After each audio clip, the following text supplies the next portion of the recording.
Welcome back to Third Age Total War, the Orcs of Gundabad. As my voice took a really strange inflection there. Like, that was really weird. I don't know what happened, actually. Alright. Reasonably, there's only one more region I'd like to secure, and that's the Rudar Lowlands. That's like the most important region I have to secure at this point. You know, I could also stand to secure the Lone Lands, but it's not exactly that's not a vital territory either, because that would involve capturing Amon Sul, and Amon Sul, of course, is Weathertop. And Weathertop is still defensible, even if it is a broken ruin. We have completed an objective. We have completed an objective. Hurry up. Oh, no, this is for Kel.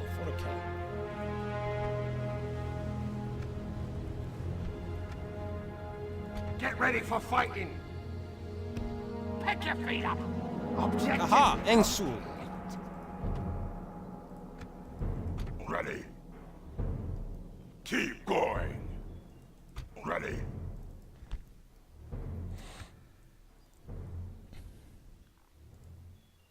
Alright, so Rakang is controlled by Engsul. So then Forokel here. Alright, so I gotta try to kind of secure this eastern area. Alright, let's see. Alright, buildings. Expensive buildings, mostly. 32 and 3,400 respectively.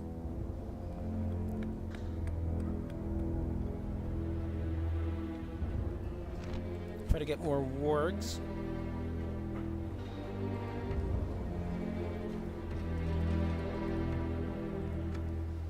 Things I need to start streaming reinforcements to the west if I hope to create a good bulwark against the dwarves of Everluin.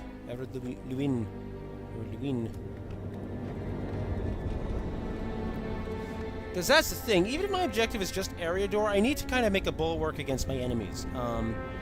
So one of the things I'm definitely trying to get to invade eventually is Imladris. And definitely get to attack it at some point. Probably early on too, because it'll be a great threat. So I'll need to amass Rudar troops and so forth. But not right now. More of a turn there. Anything else now? Just a lot of Tanner here in Shadoon.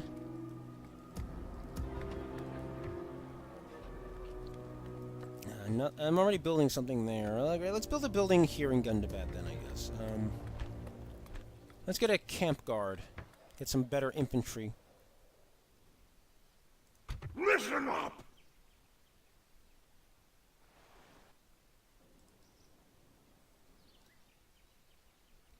Orcs!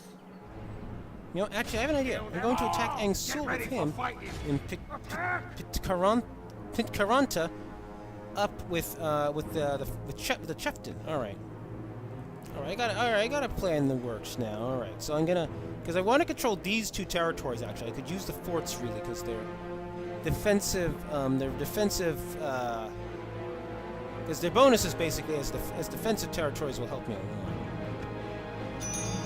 Take rebel settlement, Engsul. I can do that. I was already on my way there. Woohoo! Okay. Energy report, 444.71. Okay, it's trying to melt core in Kameth Bryn. Brilliant.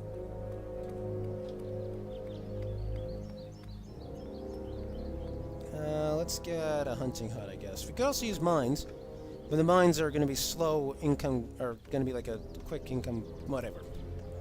It's iron only, so the income. What I'm trying to say is the income from the iron mines is going to be comparatively low, because there's only one. So. All right, let's see. Let's get a hunting hut, I guess.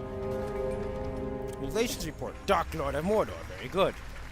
You're doing very good, my orc. Okay. I don't think that's Lord Sauron's voice, but I don't care. I don't care right now. I don't think he sounds like a self-parody, do you?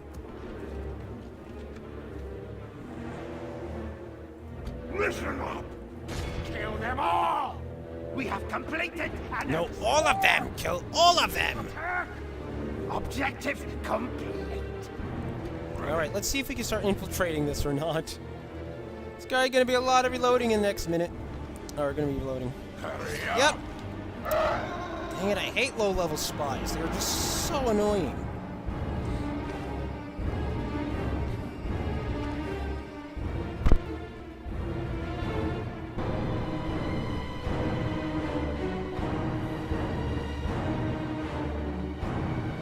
I mean, really, if it wasn't for save scumming, you know, I'd spend thousands on replacing spies all the time.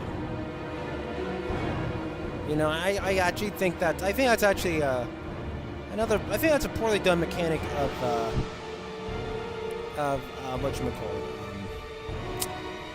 Medieval 2 Total War itself, you know, it's just, I don't know, it feels like that spies are too likely to fail. You know, particularly given that they're like a 350 investment each. And if you lose like 5 spies and don't like reload a save, you know, that's quite a bit of money you're throwing down the drain for something that seems to have a very high probability of failing. You know, but it is what it is, and I save scum for that very purpose. It's better than burning through all my money on spies. Ready. How about here? Keep going. Nope. Nope. Screw that. Screw that.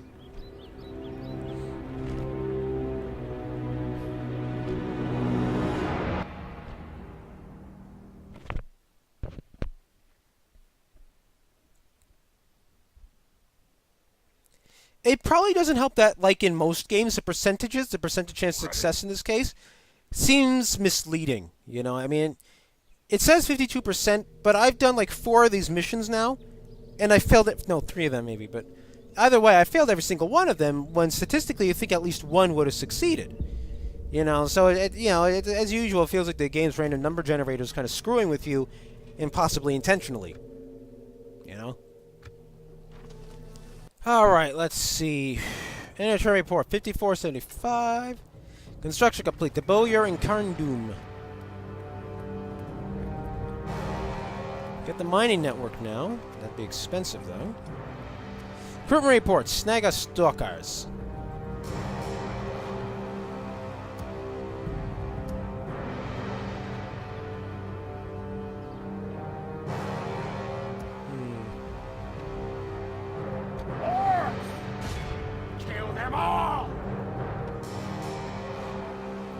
Alright, we're going to try this one more time this turn, and then we're going to probably break something if they both fail. Oh, bullshit. Bullshit again.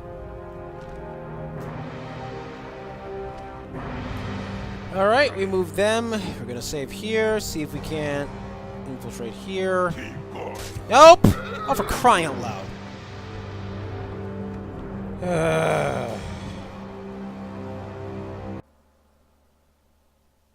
You know, one of the things that bugs me about the spies and the trolls, frankly, is actually that it serves to make the player more risk-adverse.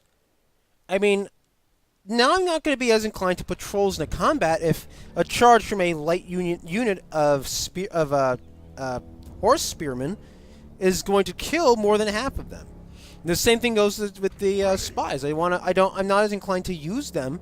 Because they're likely to die, even though they have 52% chance of success. I mean, I've done 5 missions now, and I've failed every single time. That's 0% success rate for something that's ostensibly 62% or 52%. That shouldn't happen. You know, I don't know how you would fix that necessarily. Now, part of me feels like pure random number generation is actually like a really bad technique to use with most games, and I actually think it's a lot more pronounced with games like MMOs. I'm currently playing Final Fantasy XIV, for example.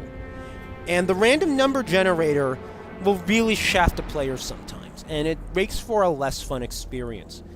Because, you know, it's like, you have like the skills. Say if you're a crafting class, some of your skills will have like a 90%, say they have a 90% chance of success, some 80, some 70, some 50, right? And the thing is that the 90s and the 80s and the 70s seem to have a much higher chance of failure than 10, 20, or 30%. They seem to fail more often than that. And it doesn't feel like it's being handled right.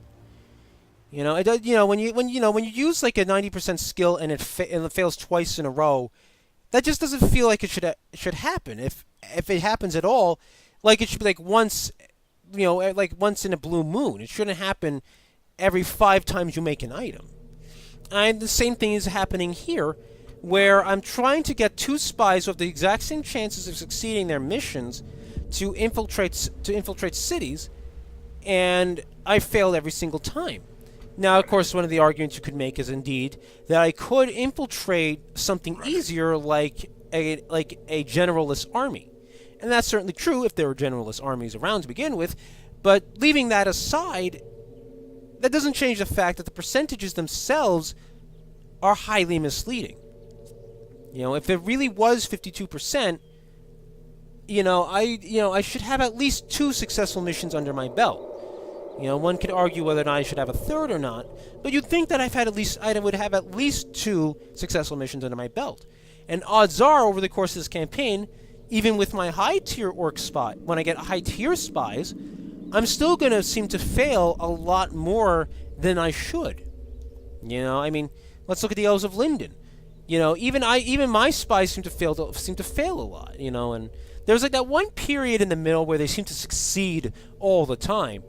But then towards the end of the game again, they started failing a lot again, and I don't get that. I don't get why that should be possible. I don't get why, however the random number generator works, whether it generates its numbers in advance. I think it does, like generates all the numbers in advance for a turn and so forth. So whenever you save and restart, you'll get the same outcome unless you change a variable by moving a unit or something. I don't know.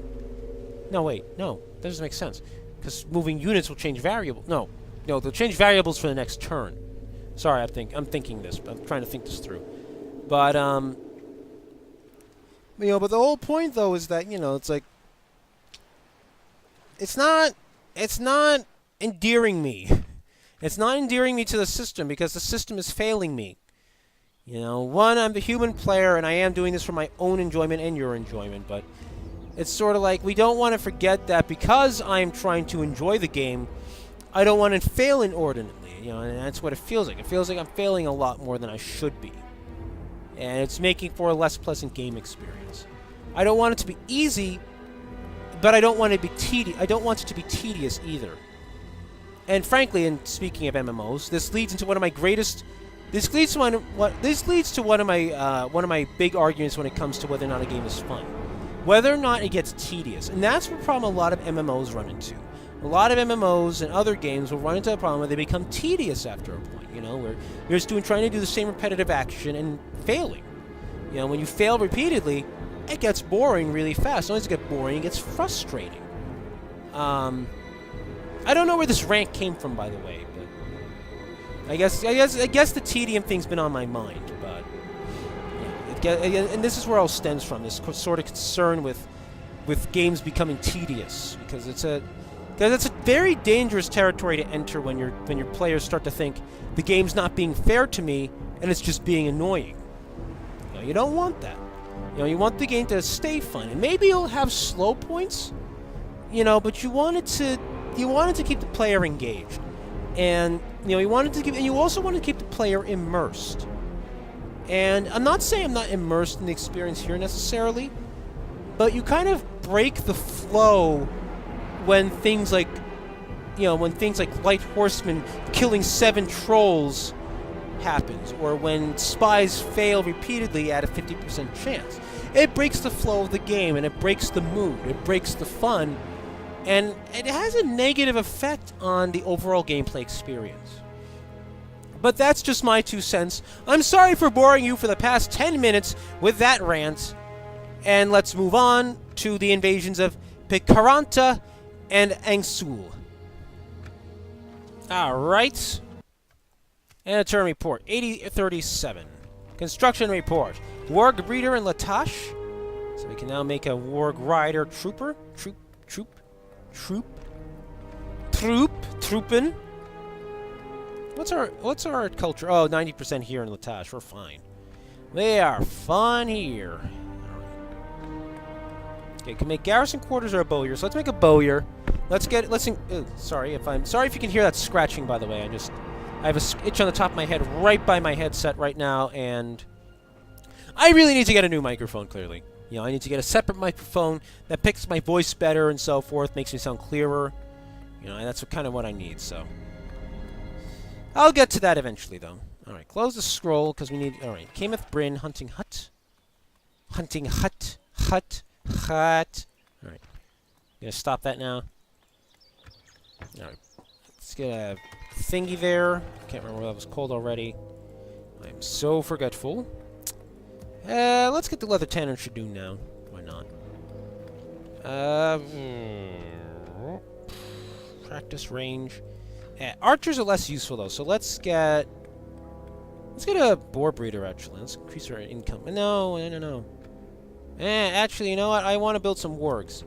I should build some wargs now, just so that I'm ready for whatever. Okay, we're waiting for settlement level or the settlement population 1,500 for that. So 600, not too bad. Not gonna be waiting too long. Kill them all! No, kill them all! All of them! Yeah, you never listen. Gundabad 5. Alright. Hurry up! Yes! Finally! Jeez.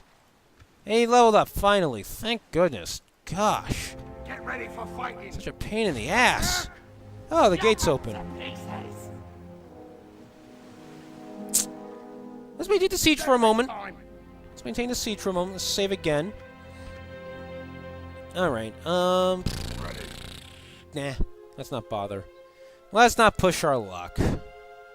I mean, it's kind of lucky that at a 32% chance this guy got the gate open. No sleeping here. But then again, I don't know, the gate opening theme seems, again, opening gates seem to have a higher probability of occurring. You know, it seems like there's such a higher probability of gates being open than the spy succeeding in the first place. I don't know what's up with that.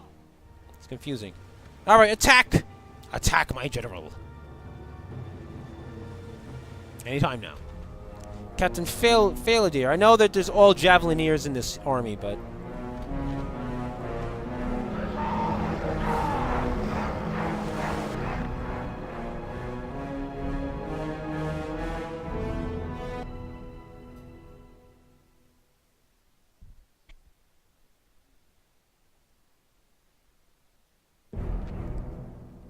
You know, something I never understood is the visuals for the gate opening when it comes to the successful infiltration thing. I've never understood why, the spy can open the gate over and over again. And come on, there has to be another entrance I can use. Oh, just the one that's really far away. Bloody brilliant. All right, we'll send the elite troops that way then. We'll send the elite troops to the back, since they can't enter through the side, apparently. And we'll send the Snaga through the front, since we can replenish them anyway. And I can't find them, because I went way, way, way too far. But I've never understood, because the gates constantly open and close instead of just, like, stay open when the spy gets the gate open. So I've always wondered, why can't you just stop the spy if... Our spy has opened the gates. You know, the spy is actively opening and closing the gates. It's like, just kill the guy at the winch already. You know? Or, like, let the spy have a unit of something in the fortress or something. I don't know. Just something that actually might make it... just something that makes more sense than what we get.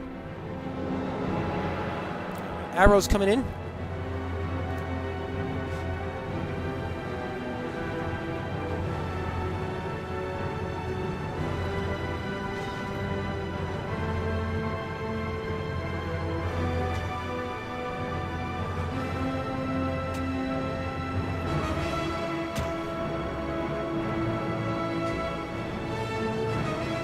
I got a flag!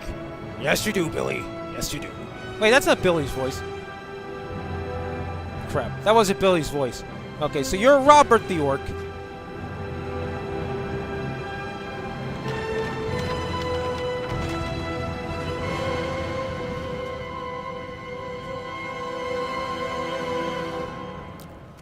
just swarming into town. What are you up to? Oh, you know, just swarming into town.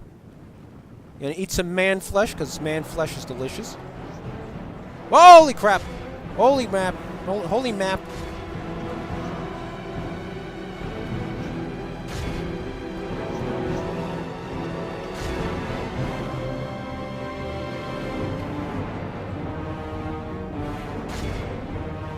Okay, those huntsmen are really going to tear me apart if I don't stop them now. Very much in our favor. Victory will be ours. So I got to get around behind them because they're really throwing javelins at me.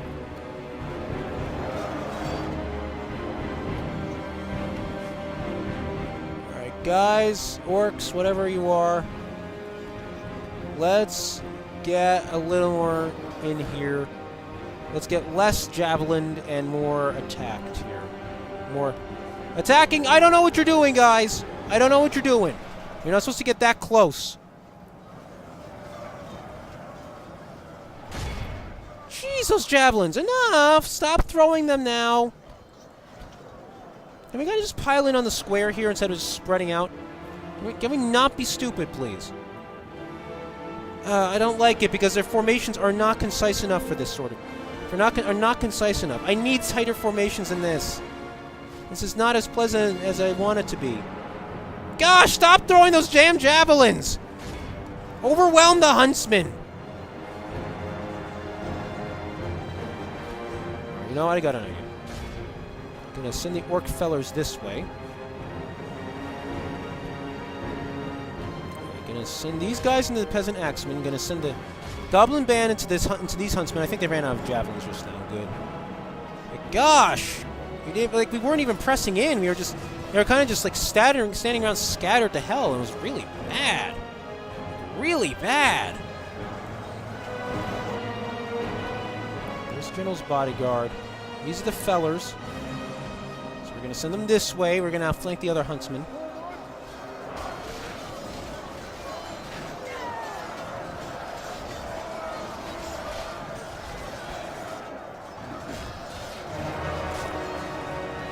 Alright, there's the general.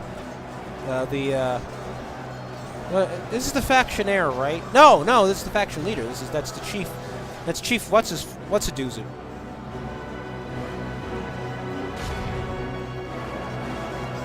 Alright, now the fellers will come in on the huntsman's flank here. I'll tell you right now, though. Some of that annoyance just now was literally triggered by the fact that I hate taking lots of casualties. You know, it just galls me to do that, and because it's not natural for me. It's not that I'm just used to playing the elves. It's that I'm used to preserving my men's lives. So when I take large numbers of casualties, it just like bugs the hell out of me because it doesn't feel right. You know. It's like even though, you know, even though in strategy all the troops are like faceless mooks, especially in the case of orcs, it's like I care enough about them that I don't want to slaughter them needlessly. You know, I don't want to get them slaughtered needlessly. So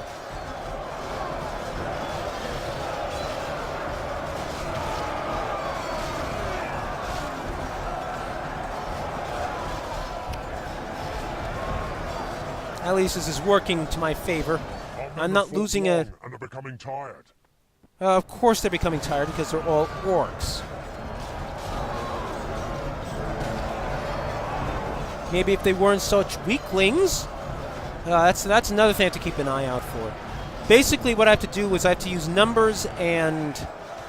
I have to use numbers with the combination of my like shock troops, like my trolls and warg riders to... in command of the castle.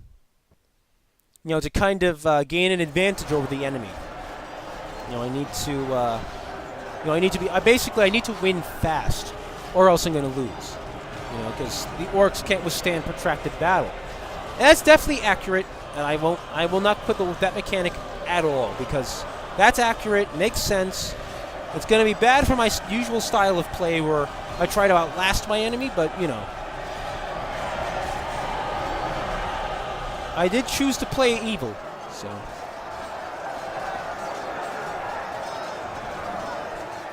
Sir, you're alone. You may just want to surrender. Oh, you're not alone. Your commander was there. And now he's not. You must be so proud of your commander. Oh, now you're not because you're bleeding on the ground. Feast on their man flesh! Feast! Feast! I just realized the fellers have a really large, like, variety of like, armor-piercing, two-handed weapons. You know, some of these are clearly just like lumberjack axes. Others are like Vogue-type weapons, and a couple might be like sort of like, I don't know, like short halberd. I guess that's what a Vogue is. Anyway, so yeah, okay.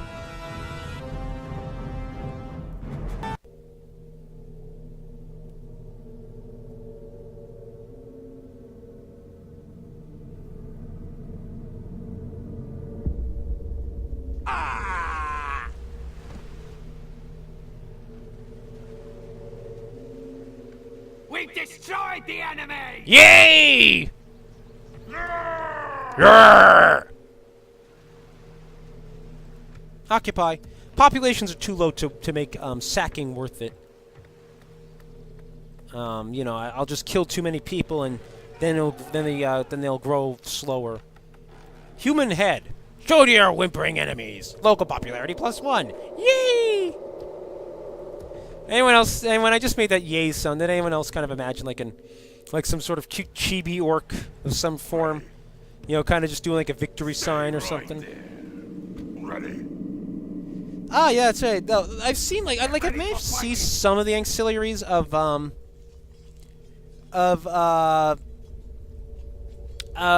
excuse me, of the what's the word? Of the evil factions. You know, I've only managed to see them as a good faction, so now I got to see a lot of the auxiliaries of the and that's by which I mean the retinues of the various evil generals. This should be interesting. It should be interesting and kind of morbid. All right, anyway. All right, I've been recording for a while now, so I think I'm going to end the episode here. So I want to thank all of you for watching, and I will catch you next time as I continue to, I don't know, invade the lands of men and devour their flesh. Delicious man flesh. Nom nom nom. I'll shut up now.